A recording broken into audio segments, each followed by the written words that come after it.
Hello and a very warm welcome back to Widowed AF. You're here with me. I'm your host, Rosie Moss. I'm always here. And joining me today, I have got Stuart J Green, who is the author of The Regenerative Leap. Welcome to the show, Stuart. It's lovely to have you here. Hello, Rosie, and thank you for inviting me on, and welcome to everyone listening. I just want to acknowledge to everyone listening that, yes, this is not your common podcast, so welcome to everyone, and for embracing, the challenge with taking on such a topic like this, Rosie. Thank you so much. And do you know what? It's funny old podcast, this one, really, because I set it up thinking there'd be, a couple of hundred listeners. And what happened is it kind of grew like this kind of unstoppable creature.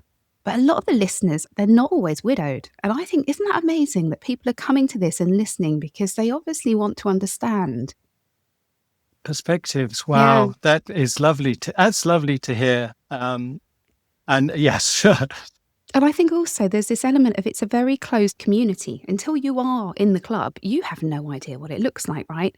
So perhaps there's a little curiosity as well. What goes on in there? What are they really like, these widows? And also there is the one of my favourite statistics, which I like to cheer people up with, which is if you're in a romantic relationship, one of you is going to be widowed, right? yes, absolutely. We hope it's not going to be soon, but at some point. So, Stuart, you're now based in the UK, but your story starts really in the Philippines, doesn't it? It began in the UK, of course, and moved on from there. But so I graduated in fisheries in University of Hull up in the north. And I'm going to have to stop you there because Go. my late husband went to the University of Hull.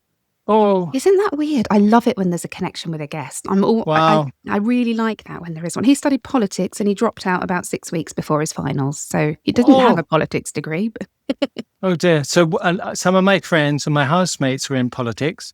So in the course, so I do know it quite well. Do you know what? And I think you're the same age as him. Not to be personal, Stuart, but how old are you? I am 54. Well, he was a little younger. He would have been 51 this year. So you never know. We'll have to talk about So it we afterwards. just missed. Yes, absolutely. Yeah, how peculiar. Anyway, sorry, I interjected way too Well, no, early. but Rosie, also diving. I've spent 5,000 hours underwater. So, Wow. and I've also had some incidents happen under my watch, and nothing it's too untoward. But yes, so we also resonate. We have on that. another thing in common. It's these. We said briefly off the air actually that it's the commonalities, the similarities that run through widowed stories, and they are a bit like thumbprints. There's no two the same, but when you find a connection, and it might be, oh my goodness, my late husband went to the same university as you. It really bonds people, doesn't it? Yes. Yeah, we're looking for that connection all the time. Anyway, carry on, Stuart. Tell me your story. So at Hull, I studied fisheries. And in my final year, I looked at tropical fisheries, and I came to find out that a lot of people in Asia Pacific were using dynamite to catch fish. And I just could not understand why you would use dynamite to catch a fish when you could have a hook, etc. So I worked for a year, saved a lot of money, got a backpack. And back in those days, we didn't have apps and cell phones and all the good stuff. And I took a round the world ticket and I flew out to the Philippines and ended up 4.5 months living in fishing communities, trying to understand why dynamite was being used for these fisheries. And then I dropped in on the office of a UK organisation called the Voluntary Service Overseas. Oh yes, which I is remember them, yeah. which I remember which for me is the best job in the world. You get paid nothing, but you have an amazing experience. And they said, "Hey, you've gone a bit native, haven't you?" Because I had already started talking the language. I've been working with the dynamite fishers, and they said, "Would you come back and help us do some work here? But you've got to be quick." So I literally came home for about 6 weeks, interviews, got trained, and then I was back out into the Philippines working for a priest, helping dynamite fishers convert to better livelihoods, which weren't going to blow them up, could still sustain the education and health needs of their family. So that's my story, Rosie. What an incredible thing to be doing. You must have been so young as well. I was, and I had hair. So that Oh, was, so yes, incredible. And then, so then I began working there. I spoke the language. I really kind of engaged and was having a great time. And I went to a law enforcement summit, which we were trying to get everyone together to kind of sort out the issues around dynamite and the other things. And I met this beautiful lady who wanted nothing to do with me, and her name was Maya. And we had a brief conversation, and I was quite literally hooked. So for the next year or so, I followed the traditional Philippine courting system, which was for me was going around where I was working and found illegal fishers, legal fishers, and local politicians with legal problems, and dragged them to her office so that I could get the opportunity to invite her out for dinner. And after about is dead, right? yes, so then after about a year, she succumbed and agreed to dinner, but only if I asked permission from her father, which I was scared to death to do. But I got the guts to do it, and then that was it. And then we traditionally courted for a few years and got married, and had a lovely time living in the Philippines. So that was 30 years ago. So what, 20? Yes, 30 years ago from today. And I noticed in the book that you said to her dad, you explained that you weren't American, that you were British. Would that have been a factor in how approving he was of the relationship? So there's a joke there that so everyone who has a white face is an American. So that came from the Second World War, when the Americans turned up, when MacArthur landed in the Philippines. So that's also just English, British as opposed to American. So that was always my tagline, because everyone say, "Oh, you're an Americano." I'm like, no, we British, and it's slightly different, far more sophisticated. Yes.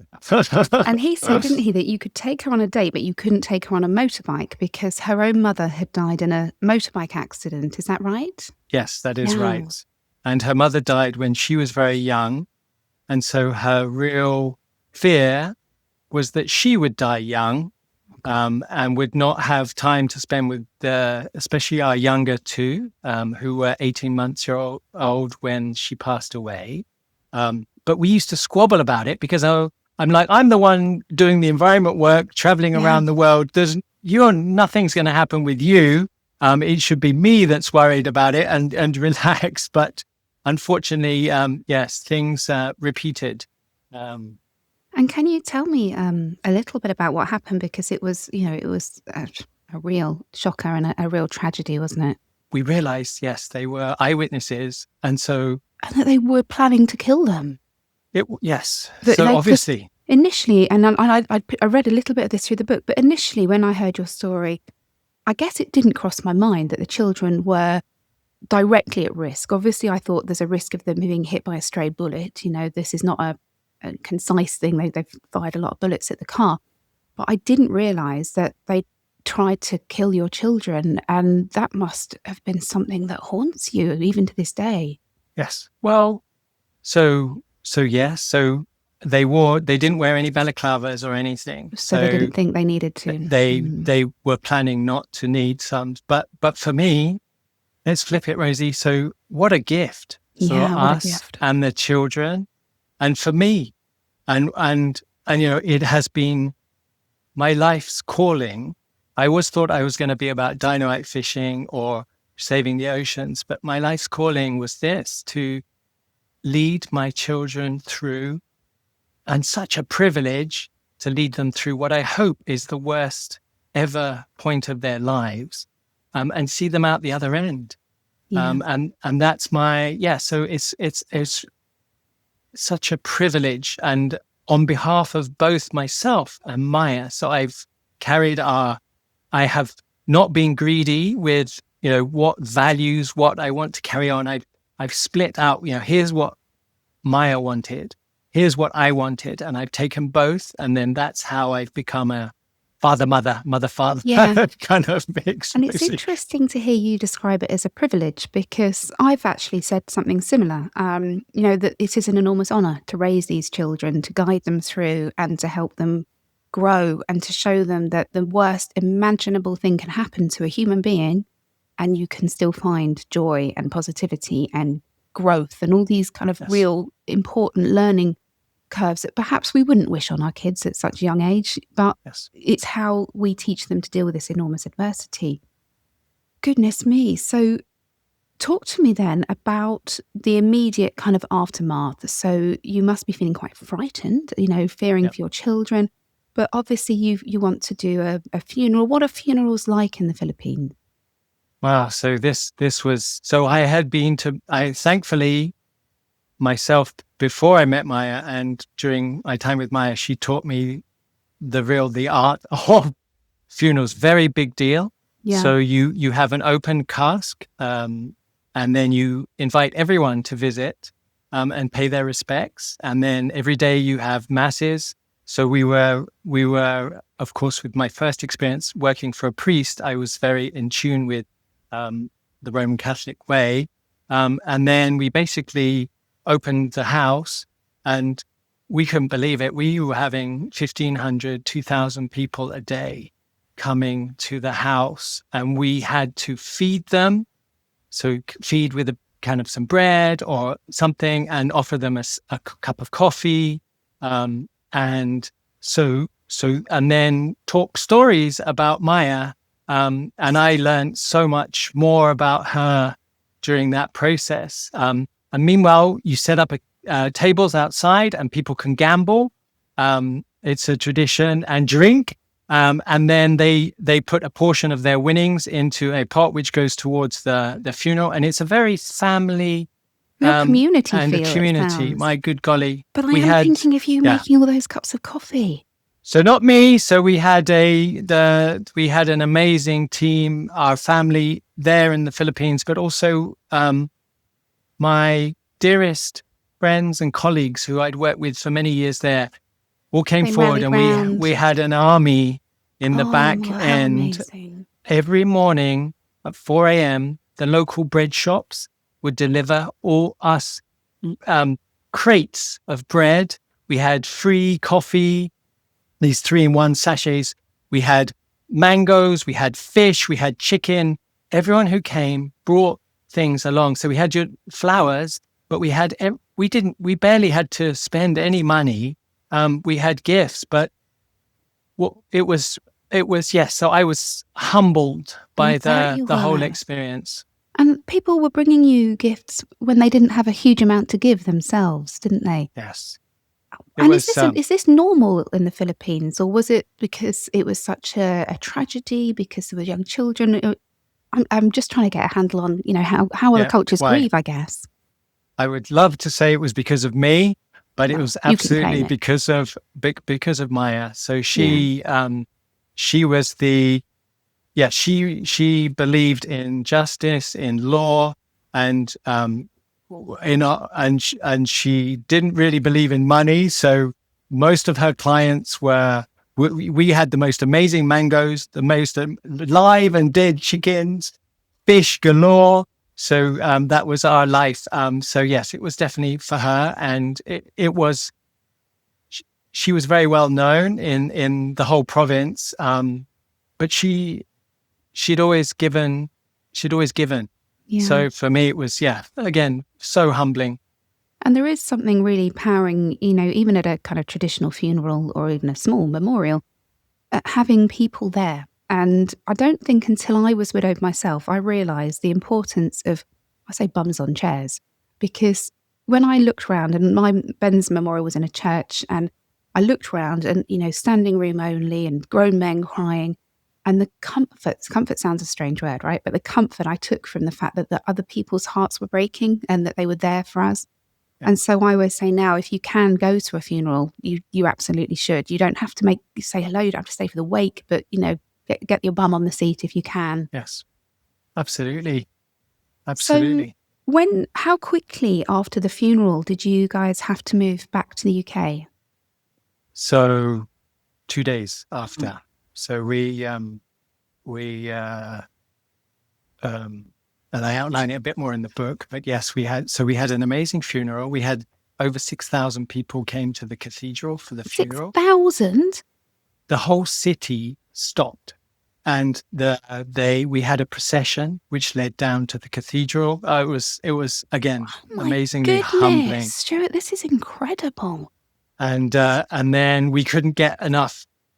We couldn't get everyone into the cathedral, which is an amazing, beautiful 18th century Spanish cathedral. And then so we had people at the back. But what happened during that was we had a couple of security alerts during the event, and there was people taking photos and different things. And of course, because all the eyewitnesses were up the front with the coffin. So a dear friend who I'd worked with historically, who used to work for military, let's say, as a background, flew down. He said, I'll be down the day after the funeral. And he comes and he brings a friend. And basically, I'm like, oh, can we, what do I need to do? And he's like, you can do everything you want, Stuart, but you need to get out of the country tomorrow and bring the children if you want to be safe. And there's no way around that, is there? If someone says you've got to do this to protect your kids. I said, can I have an hour? And can I have a cup of coffee? Because I've lived here 26 yees. And this is our home, our dogs, our everything, our whole life is here. And I just sat and had a cup of coffee and gave myself an hour and just like, he's right. I have to do this. And you just gotta, so I would say that you have to embrace some realities. And this was my, wow, okay, moment. And I guess for the younger two, they were so young that they almost will sort of go with the flow a little bit. But it must have been very disruptive for your older daughter because, school and friends and, it's not moving up the road, is it? It's a completely different culture, climate, environment. Had they been to the UK before? Yes. So we, of course, kept in touch with my parents, and my parents would come out and join us. So the relationship was very strong, and my sister. So yes, it was a total turn everything on its head. And I lost my job, of course, and work and everything. So we literally landed and moved into reboot mode quite quickly. And so I had to be quite stoic in those times because everyone was a totally out of routine. We basically had to start again. And I had to lead when I was also rebooting everything. To take over. Yes. I'm picturing you getting off this flight. How long is the flight from the Philippines to the UK? I think it was I think we had to stop 22 hours all in. I'm thinking of you at the airport with your twin babies and your 8-year-old child, and I really feel for you. Like, I really feel for you. Because even going on holiday with 3 kids is quite challenging. And of course, you're not going on holiday. You're traveling without your wife, going to a fairly strange place to rebuild. And I don't know, the image I've got in my head is you kind of standing there with all your kit and caboodle and, the world sort of going around past you. And for once, 3 suitcases. That was the first one. Carrying all. Whole life in 3. Well, so I had my mum and father came out. So they were with us. Amazing. Wouldn't have done it without them. That's one. So the reboot, but I tell you what, the worst thing was all the administration that I had to do as a single father to bring the children out of the country without the mother. Because Philippine law is you can't, you have to have the mother's permission. So I spent a day running around the Bureau of Immigration to make sure that we could get the exit clearances needed for them. So it was actually more of that. And this is where the the British Embassy actually was great. They had someone kind of assigned to me, and he helped me get through the airport and get the children through everything. He said, "I'll put on a tie and jacket, and I'll do the British Embassy thing Sort of and get you escort. through." Yes. So owe him very great debt of gratitude for that day. Oh my goodness. And then when you got back to the UK, did you move in with your parents? Absolutely. Yeah. I mean, aren't we lucky that our parents were still around for this? Because mine were completely invaluable. They moved in with me, and my daughter was 6 months, and they kind of took on weaning and helped with school Yes. runs. So you've moved back. You've presumably got to find a school place for your daughter. That must have Yes. been really, really tough as well, because we know what kids are like. It's scary being Yes. the new kid. Yes. So Yes. you get her settled in, you're home, and then at what My point? sister already started arranging, and within 3 days upon arrival, that's one thing my eldest loves is her education. We got her into a Yeah. school. The school was amazing, and we kept her down a year. So because there was a bit of an unemotional rest in Yeah, that of school at course. that time, a certain year. So yes, got that up and running as quickly as we could. So thanks to my Amazing. sister. So at what point do you're still kind of reeling from the trauma, you're surveying kind of the damage or the wreckage of your life. What did you do? Like, I know that sounds a really vague question, but what do you do in that situation? How do you start to get yourself out again? I did a daily routine. Yeah. So I started Oh, I very hate it when people simply, say routine. but I get up at this time. So, and as I share in the book is, I don't, men are not allowed to cry in public. So there's that thing. So go to the shower, have a Don't cry, cry. get that out of the system. And then actually with another dear friend, I began running. So Oh I'd yeah, go I did for a a bit of that run. as well. Literally trying to outrun your sadness, right? Yes. And then be daddy, be the leader, and wake the kids up and walk them through their day. So what I realized is I had to really be a very strong emotional force right in the morning, just as they're waking up, to make sure we set up for the day. And then day would go normally pretty good as long as I'm there. If I'm a mess in the morning, disorganized, and then they wake up, they pick up on it, and then Yeah. we had a bad day. So that was it. Get things up and running. So you're Rosie, from really the putting beginning. on almost like a mask, aren't you? No matter what's going on inside, you're putting on this "I've got my shit together" mask, Yes. because that's what the children are going to see. That's what you need them to feel. It's not easy parenting on your own. It's No. really not. And I think, there's kind of an assumption that mums will find it easier. I perhaps dispute this in some cases. But as a single solo parent, as a lone parent, as a dad, how did people respond to you at things like, nursery and school? Did you feel that you were kind of involved and engaged?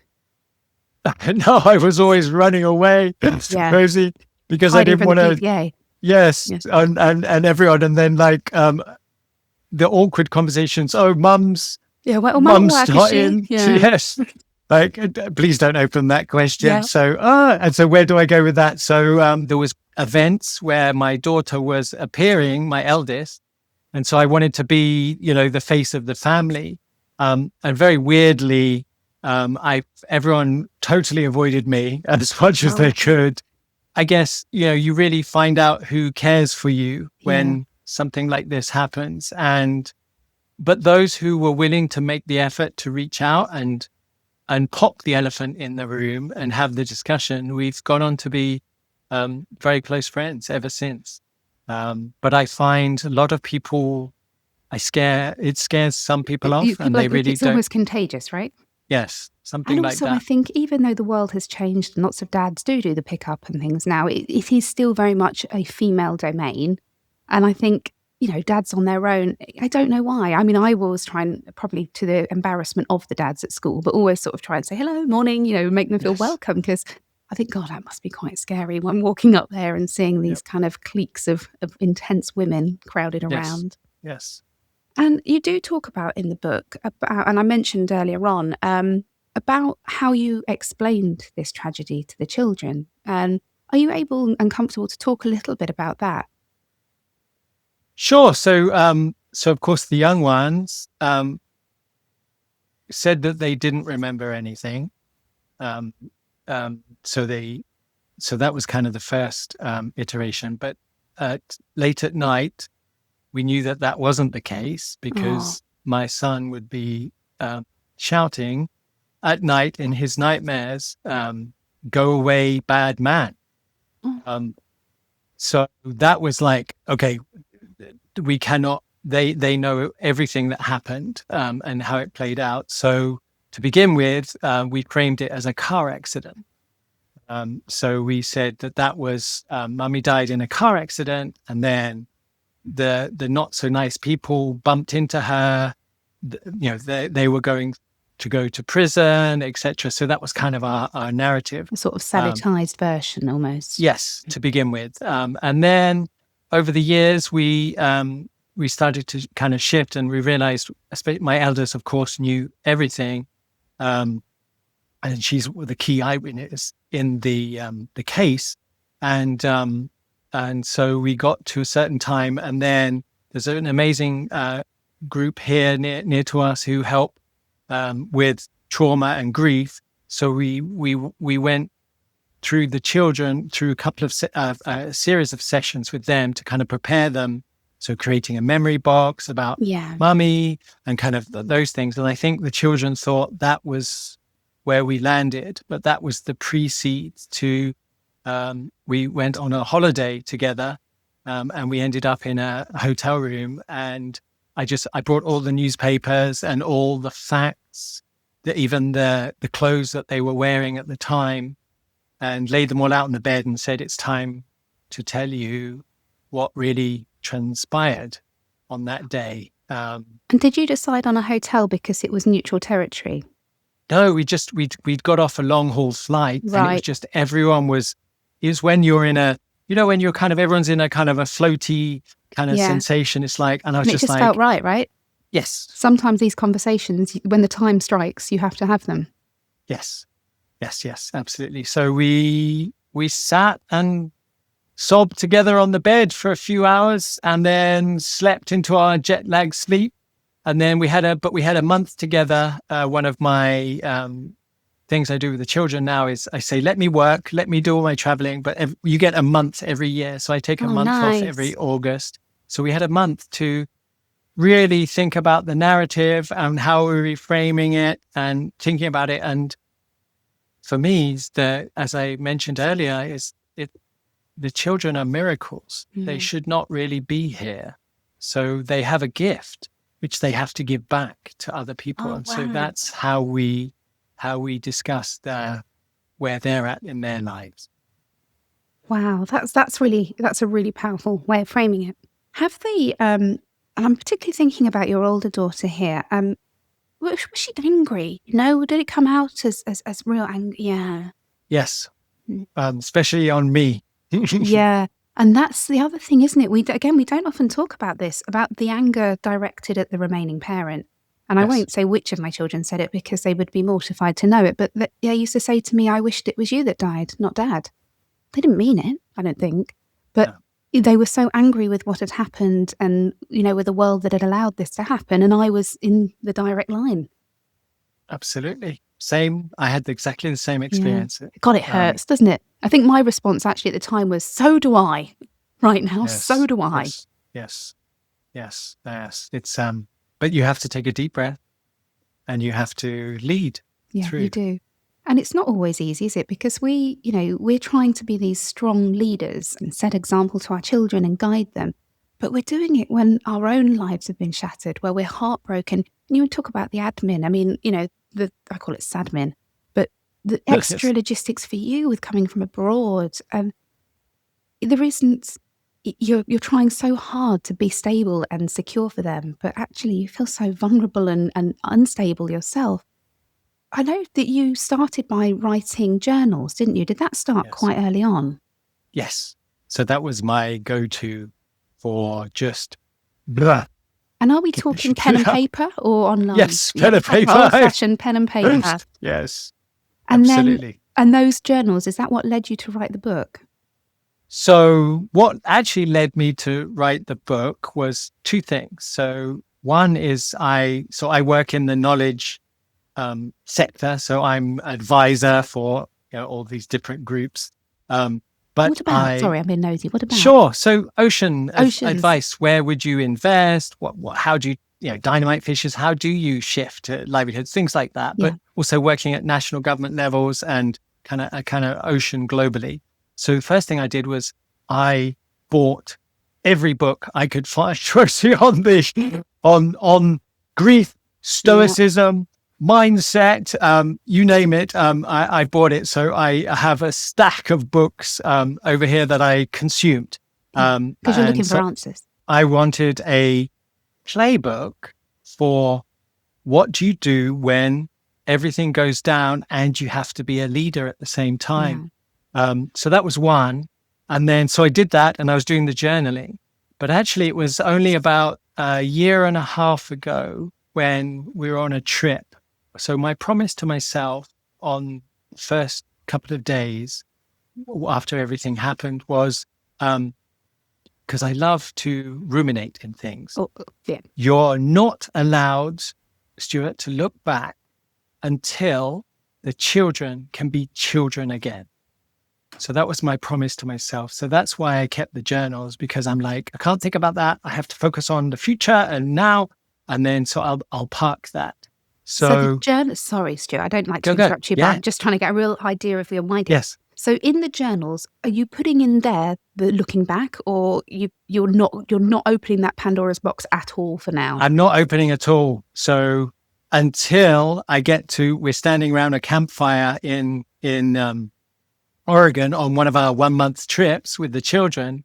And my son turns to me and says, because we just had visited a burning down forest. We'd seen a forest that was just growing up, and we'd saw a full-on forest that was in full bloom. And my son turned to me and said, "Oh, well, the forest's a bit like us, Dad, aren't they?" And I'm like, "What do you mean?" Profound little bugger. Yes. And then he said, "Well, our life kind of burned down. And then we saw the kind of seedlings, which was when we kind of got back to the UK and started building up. And then now we're moving towards the forest." And I'm like, number one, you are a child again. My goodness, you enjoy being a child. Number two, I think I can go back to those journals and all those books, and I want to share this to get it out of my system of what the madness we've just been through in the last 7 years. So that was the beginning of the book, Rosie. And in the book, it's this kind of journey through healing, isn't it? It's how to heal, but it's quite, there's a practical guide and there's kind of steps to do. And I think I'm also thinking about a male audience, they quite like step-by-step things to do and how kind of, but it doesn't just apply to people who've been widowed, does it? It's the idea of the book that you can kind of use it to guide yourself or to guide somebody through any traumatic experience, but you can't crumble, basically. You can't crumble. And I also want to really counter, there is a lot of the grief literature says, be resilient, be gritty, sort out your mindset. But what I've learned is that brings you back to the past. And the past is very different. You have a different set now that you need to work with. You have different, let's say, compost of the previous life. Of course, you build on, but your pathway moving forward has to be very different as long as you embrace things have changed. So I really want to say you can use that past, that to kind of move forward to what I frame as regenerate. So really build on, for want of better words, the strengths or the opportunity that's given to you from this change to move forward but in a very different future than the resilience would have brought you back to the past. So I guess that's my hypothesis. And there is something, none of us are the same after a significant loss. We're not. I initially thought I would be broken and that would be, I'd be a kind of shell of myself. And actually, yeah, certain parts of me are still broken. But you do regenerate. You become a kind of Rosie 2.0. And, you know, there are aspects of that that can be quite uncomfortable. Things, building a career from your grief, as I have, as lots of people do, because something about it lights a fire in you. And, and I think, as you said, not being able to find a book that you needed, you read every single book you could find, and there wasn't quite what you needed.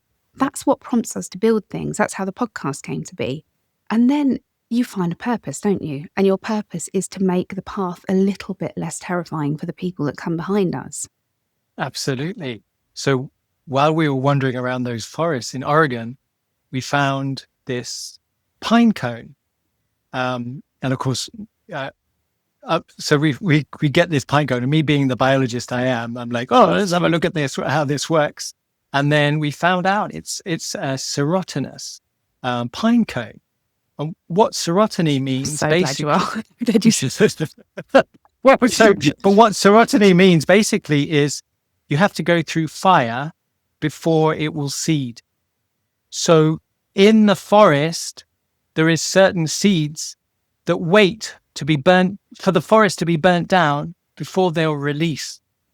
And then all of a sudden they will become the next forest, but they need the fire to burn them. So that's what we call in the family now the serotinous mindset. So exactly what you just explained earlier is when you go through fire, how does that bring you to the next stage of your life? So when you were writing the book, who were you envisaging who did you write it for? So on my journey, Rosie, as I'm sure the same as you've had, is I've met, since this happened to me, people I've known for many years, and new people have shared things with me that I would have never have imagined in their lives. So I really wanted to get to what I would term the walking wounded. So people who are carrying things around that, to be honest, needs some delving in and some dealing with. But also I want leaders and people who are working in organizations or kind of at the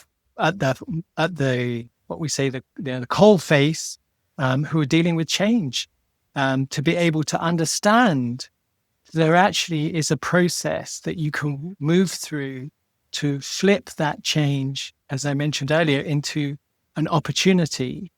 But I would say an opportunity with scars. You're always going to have your scars in there, but lead it, use it. And especially now, Rosie, with what is going on globally, we have so many changes, so many things are moving very fast. So for me, yes, a playbook for people dealing with change. But I did not want to lose those walking wounded. So I've also written it for them, so that you can actually, see a pathway through. And it just takes time and process.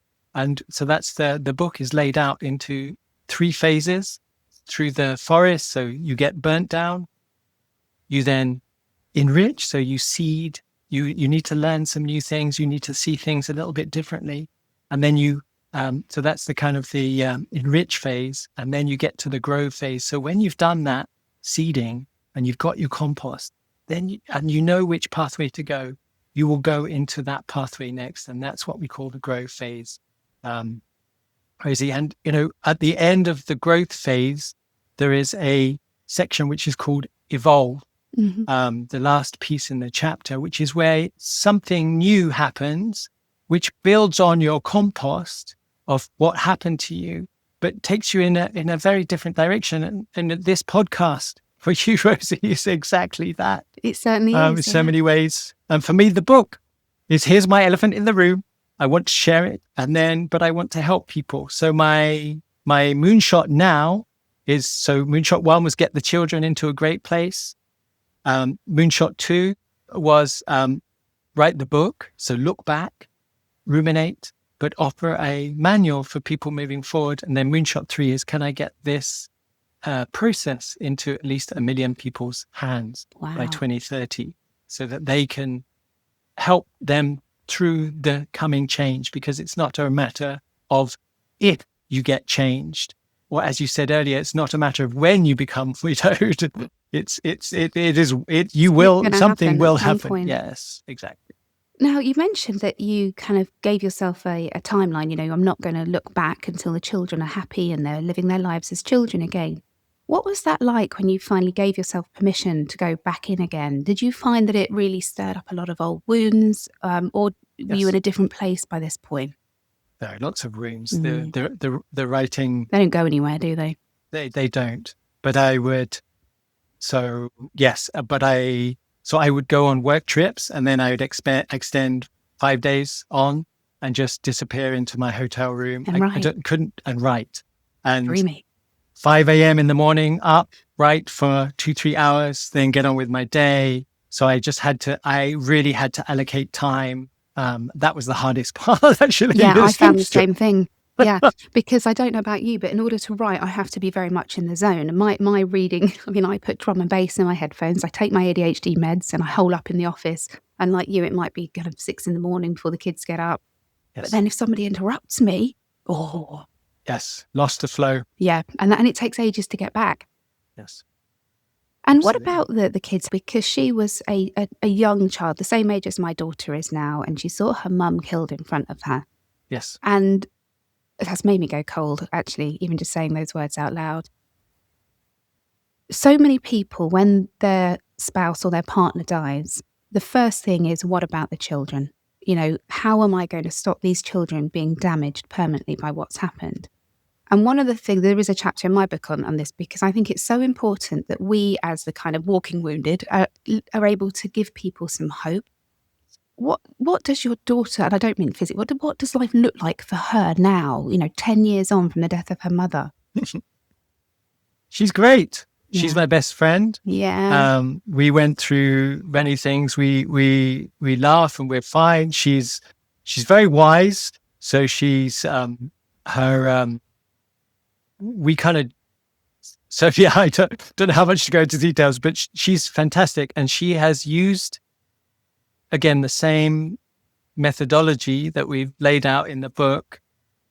So she was forced into a courtroom to explain what had happened as the key eyewitness. And instead of faltering and, I said, you can puzzle it. Don't worry. We'll deal with it. But she was amazing.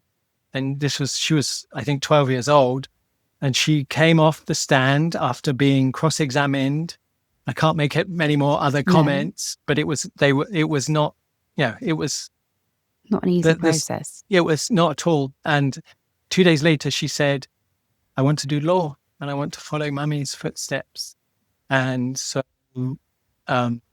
of course, I'm gutted because she doesn't want to do marine science. Oh, you've still got 2 to go, though. There's still chance.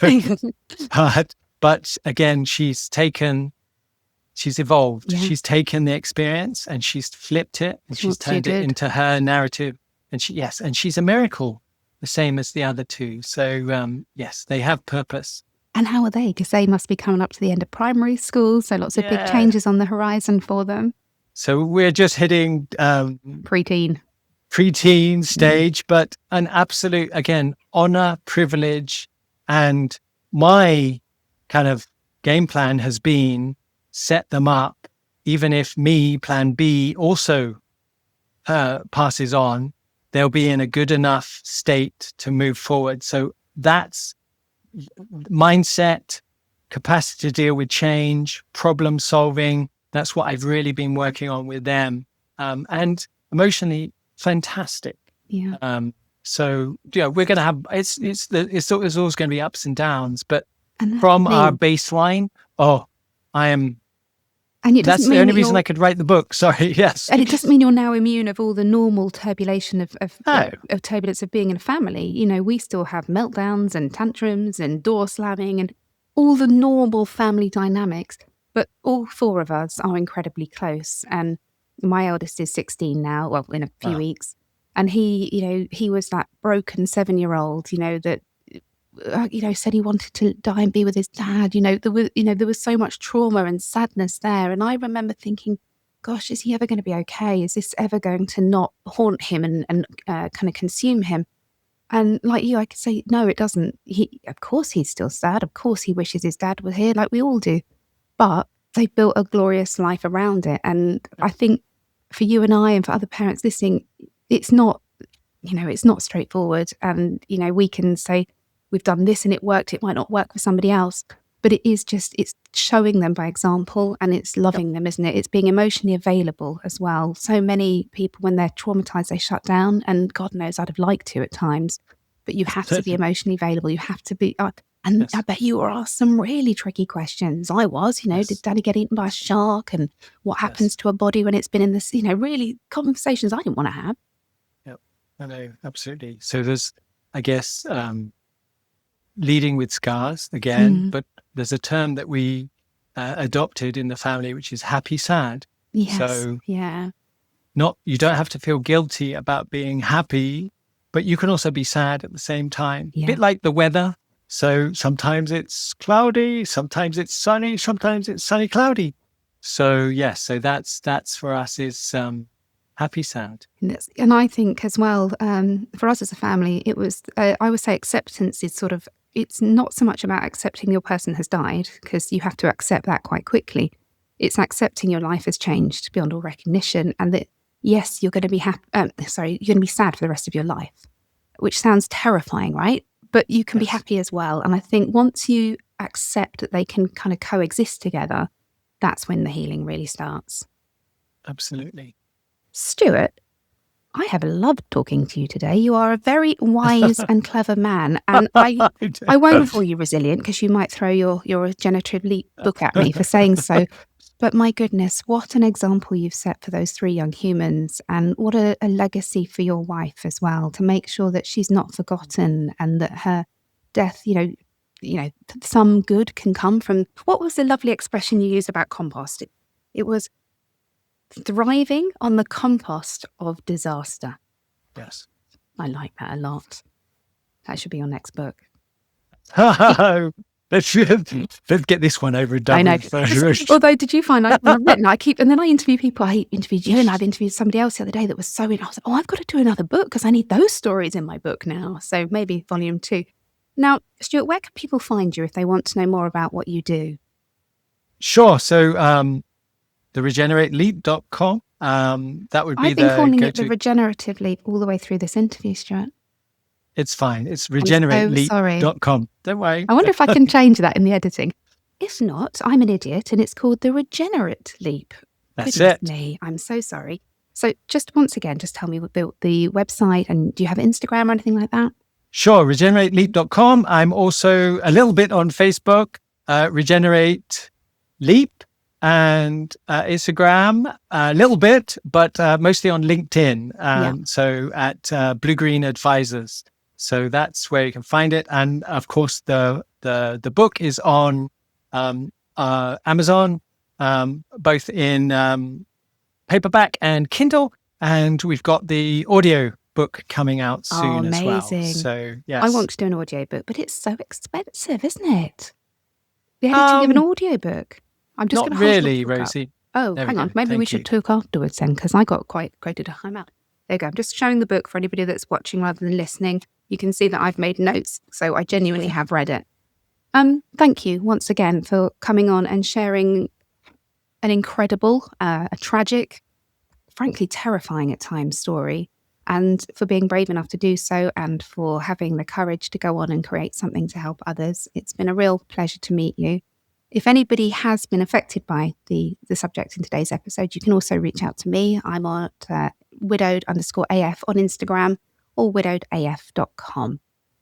Thank you, Stuart, once again for coming on. Thank you, Rosie, and thank you for being so brave and embracing your new reality, your regenerate reality, my regenerate leap. And how you've evolved. And thank you to everyone who's listening, both those who have had the experience and who haven't. Yeah. So, thank you also for being brave. Sometimes in life you have to kind of embrace You have the to put your big dark girl bits. pants on, don't you? You have to Yes, sometimes. Or your big that's boy it. pants on, sorry. Yeah. That's it. And for the rest of you out there, you take care of yourselves and each other, and I'll be back with you next week with another story from the cold face of widowhood. Bye for now.